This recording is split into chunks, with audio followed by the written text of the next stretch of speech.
Hello, Namaste. Let's study the first chapter of 5th class EVS first chapter, that is Living World. Lesson number 1, Living World. Here, protection of environment is the duty of all. You must have heard this saying. The word environment is very familiar to us. The things around us is environment. We can enjoy environment by seeing only. We see hills, forests, river, falls, streams, honeybee, insects, eagles, snake, soil, light, birds, and so many other things around us which make us wonder. This is our environment. Our environment is home of for diversity. You have the curiosity to know the speciality of this diversity, haven't you? If so, understand this unit. Now let's see here, that is the protection of our environment is our duty of all of us. It is the duty of all of us. Means here what is meant by environment? What is meant by environment? Here nothing but environment. Here the environment is nothing but the things around us all are called as environment. Means it may be a river, it may be a soil, it may be a tree, or it may be a, that is the falls, it may be a streams, or it may be a bird, or it may be any type of animal like tiger, snake, bird, anything. That is the all the things around us. They may be a living thing or they may be a non-living thing. All are called as the environment. That is the things around us is called as the environment. What is environment? Environment means that is the things around us is called as the environment.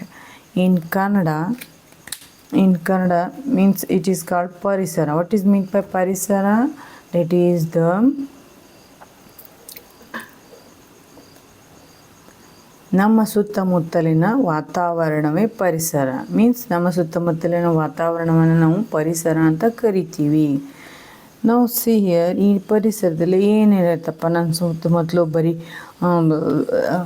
Living things ಇರಲ್ಲ ಅಥವಾ non living things ಎಲ್ಲ, everything that is the tree, soil, river, falls, streams, birds, animals ಅಂದರೆ ಕಲ್ಲು, ಮಣ್ಣು, ಝರೆಗಳು, bird, animal ಏನೇ ಆಗಿರ್ಬೋದು, ಎಲ್ಲವೂ ಸಹ ನಮ್ಮ ಸುತ್ತಮುತ್ತಲೇ ಇರ್ತಕ್ಕಂಥ ಎಲ್ಲವಕ್ಕೂ ಸೇರಿಸಿ ನಾವೇನಂತೀವಿ ಅಂತಂದ್ರೆ environment. Is it okay? Do you got it? Okay, next see this. Here is a story. It is the story of lazy Somanna. Means here Somanna, here this is a story about a Somanna who is very lazy.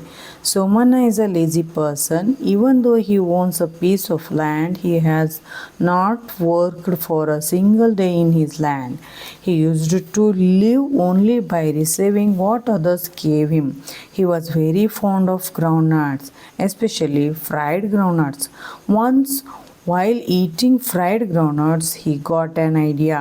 He thought that if he sowed groundnuts in his land, he would get enough groundnuts to eat, and he need not to beg anybody for it. Also, he felt that if he sowed fried groundnuts, yield would be fried groundnut.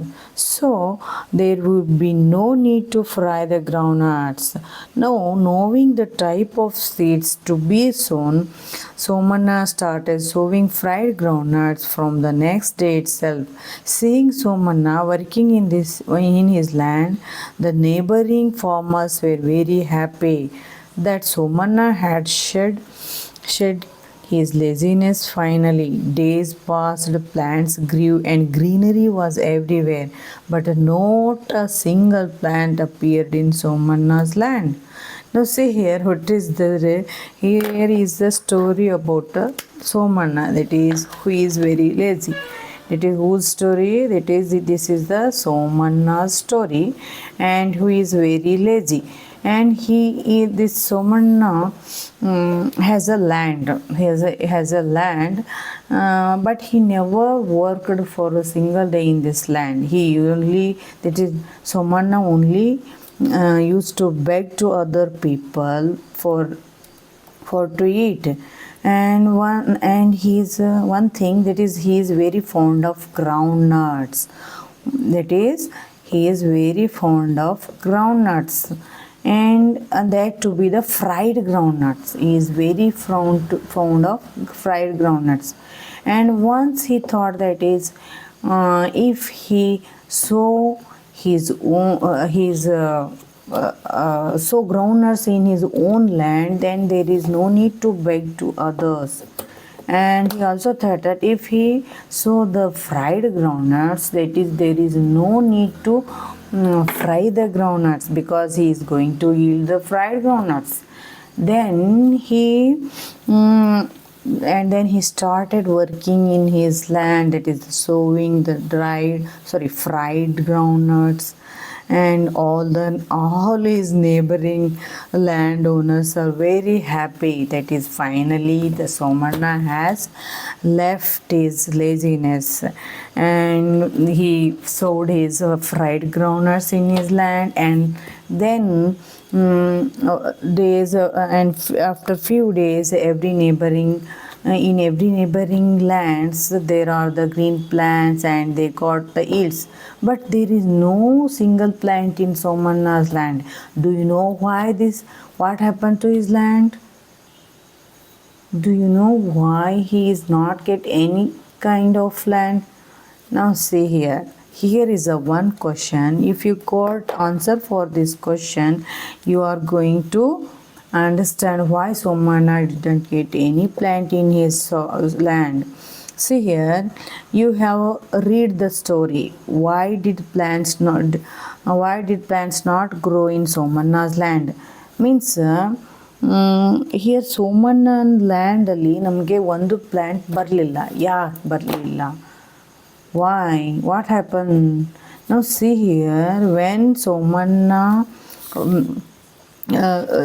that is the all of us, ನಮ್ಗೆಲ್ಲರಿಗೂ ಗೊತ್ತೈತಿ ಏನಪ್ಪ ಅಂತಂದ್ರೆ, ಈಗ ನಮ್ಗೆಲ್ಲರಿಗೂ ಏನಪ್ಪ ಅಂತಂದ್ರೆ, ಬೆಂಕಿ ಒಳಗೆ ಹಾಕಿ ಸುಟ್ರೆ ಏನಾಗ್ತೀವಿ ನಾವು? ಸತ್ತೋಗ್ತೀವಿ.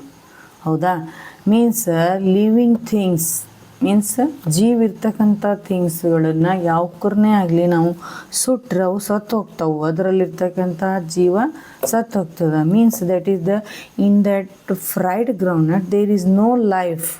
That is, they are the dead ones.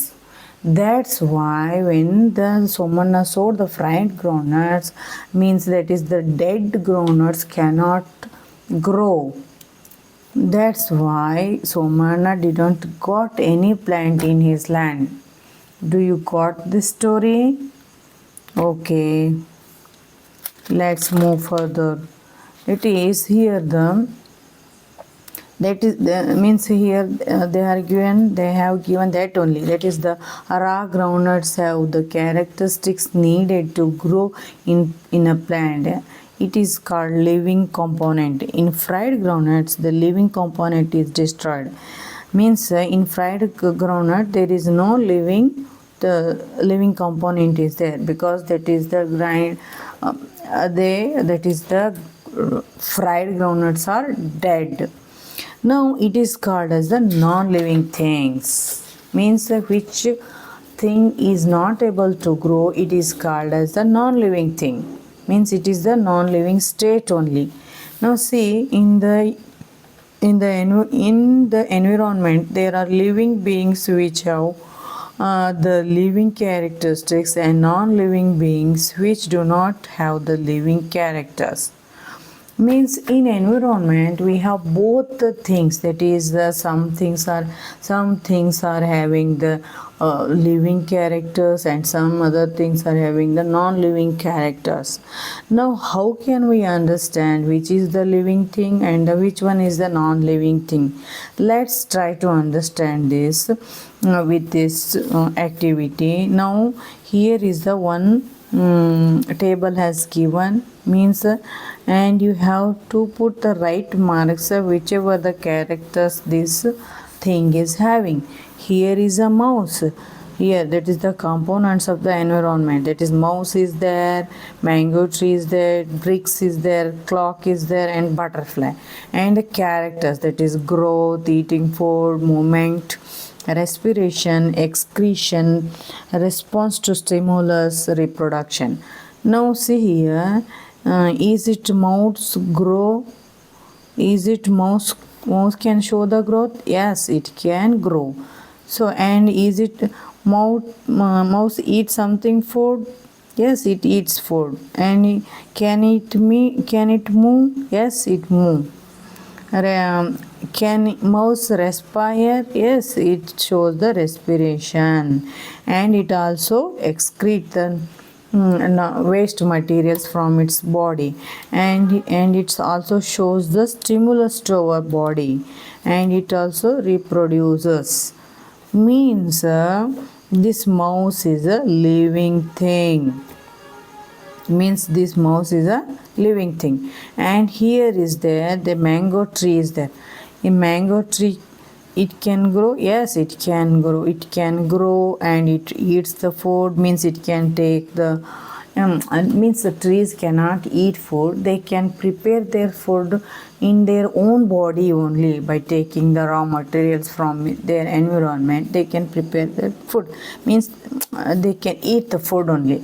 And they also show the movements means roots can grow inside the land up to the water and like that. And mango tree can show also respiration, and it can show also excretion, and it shows the response to stimulus, and it also reproduces. Means this mango tree also a living thing. Now let's move to the next thing, that is the bricks. Bricks cannot grow, and it cannot eat any kind of food, and it cannot show any kind of movement, and it doesn't respire, it doesn't excrete any of waste material, and it doesn't show any stimulus to the response, and it cannot reproduce. Means bricks is a non-living thing. Now let's move to the next one. Here is a clock is there. Now see here, clock may show. Here I am going to tell you one thing, that is the some things can show the characters of living thing, but they are not living things, because living things must and should have to show all these characters. Now see here, what clock cannot grow, but it cannot eat food, but it can show movement. It can show movement, but it's not only it's not on its own. It moves only because of that battery shell, like that. It cannot respire, it cannot excrete anything, it doesn't show any stimulus, and it doesn't reproduce. Means this clock is a non-living thing. Do you got it? Next, so move to the next one, that is the butterfly. So yes, we know that is a butterfly can grow, it can eat food, it can show the movements, and it respires, it excretes the waste materials, it shows the stimulus to the response, and it also reproduces. Means this butterfly is a living thing. Do you got it? Next, here is a man. So we know that is the man can grow, and he can eat the foods, and he show the movement, and he respires, and he show the and he excrete the waste materials like urea, like that. And a man can show the stimulus to the response and he reproduces. Means man is a living thing. Yes, do you got it? Okay, next move to the next one, that is frog. Frog also show the all these characters. It can move, it can eat, it can respire, and it can excrete, and it also reproduces. But see here, paper, it doesn't show the all these characters. So paper is a non-living thing, and here is a mobile, it cannot show all these things, so it is also a non-living thing. I think if you are able to identify the living and non-living things in our environment. Do you got it? Okay, thank you.